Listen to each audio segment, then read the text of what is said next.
Bonjour, j'espère que vous allez bien. Aujourd'hui, nous allons traiter un exercice sur l'étude de la continuité d'une fonction f sur un intervalle. Alors, l'étude de la continuité d'une fonction sur un intervalle est très intéressante parce que c'est la continuité d'une fonction sur un intervalle qui va nous permettre d'utiliser les théorèmes des fonctions continues. Donc, on va voir dans cet exercice comment justifier la continuité d'une fonction sur un intervalle. C'est-à-dire, on va faire très attention à la rédaction de sa réponse. Donc, ce que nous avons ici, on a une fonction f qui est définie par morceau. C'est-à-dire, sur chacun des intervalles, nous avons une expression. Alors, sur l'intervalle moins l'infini moins 1, on a f de x égale à cette expression. Et sur l'intervalle moins 1 plus l'infini, on a cette expression.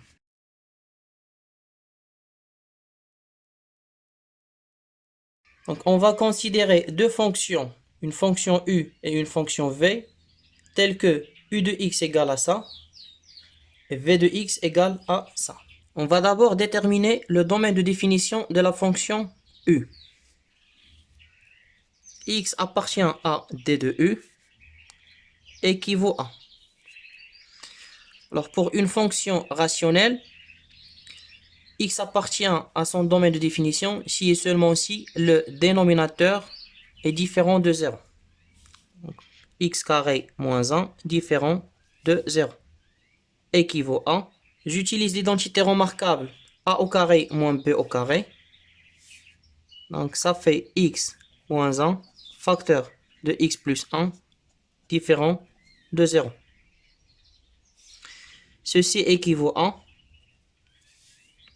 alors pour qu'un produit soit différent de 0, il faut que chacun de ces facteurs soit différent de 0. Donc x moins 1 différent de 0 et x plus 1 différent de 0. Ceci équivaut à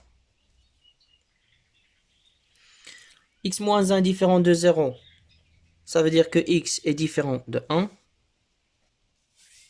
X plus 1 différent de 0, ça veut dire que x est différent de moins 1. Ceci équivaut à, donc le domaine de définition de la fonction u, c'est r privé de 1 et moins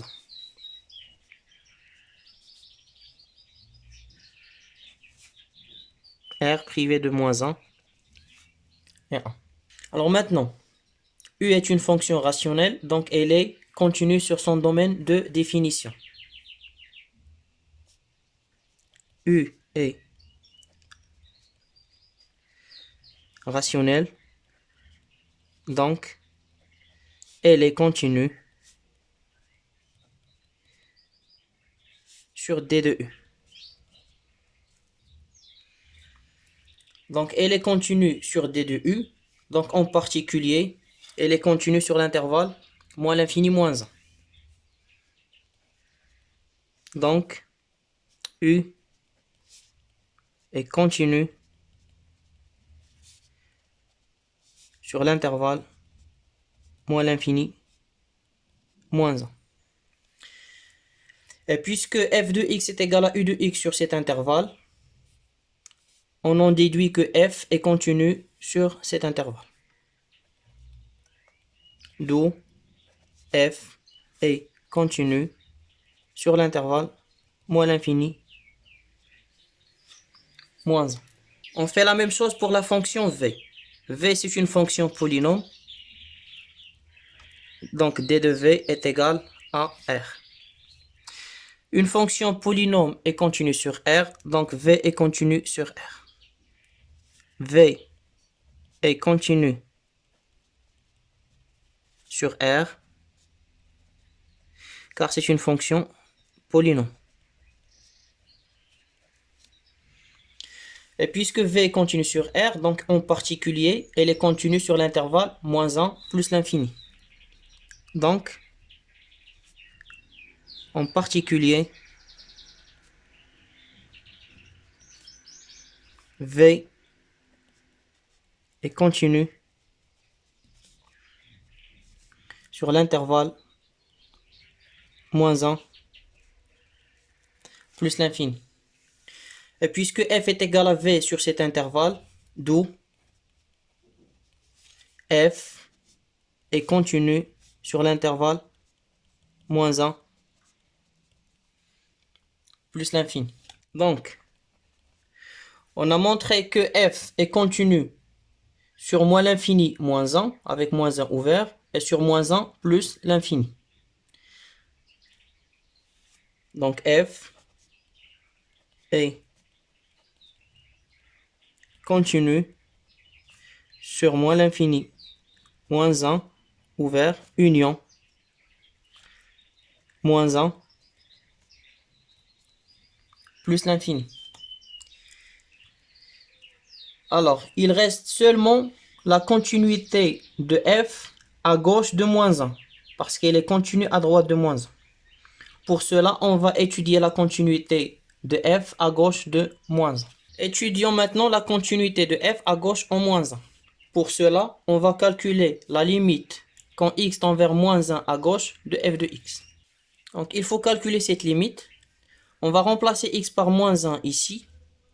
3 fois moins 1 au carré plus 2 fois moins 1, ça fait 3, moins 2, moins 1, c'est 0.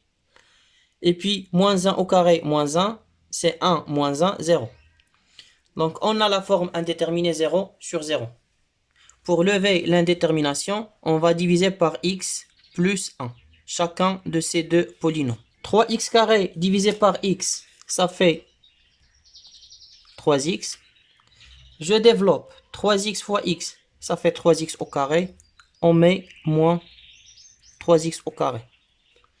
3x fois 1, ça fait 3x. Et on met moins 3x. 3x carré plus moins 3x carré, ça fait 0. Plus 2x moins 3x, ça fait moins x. Je descends le moins 1.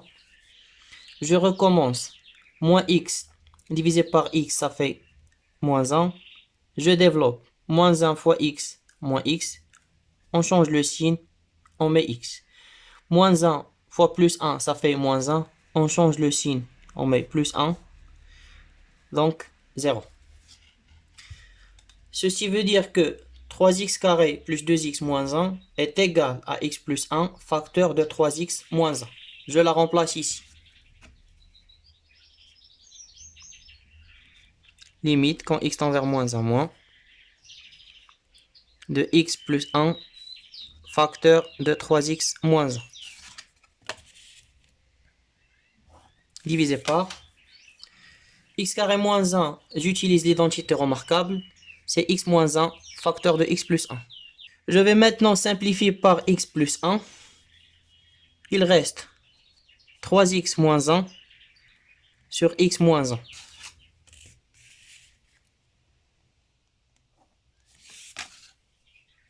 Égal. Je remplace x par moins 1. 3 fois moins 1, c'est moins 3. Moins 1, c'est moins 4. Moins 1, moins 2. Moins 4 sur moins 2 est égal à 2. On calcule maintenant f de moins 1. F de moins 1 est égal à 5 fois moins 1 au carré plus moins 1 moins 2 égale à 5 moins 1 moins 2 est égal à 2. Donc, puisque la limite à gauche de moins 1 est égale à f de moins 1, donc f est continue à gauche en moins 1. Donc, f est continue à gauche en moins 1. Donc, d'après ce qu'on vient de voir, on en déduit que f est continue sur R. D'où f est continue sur R.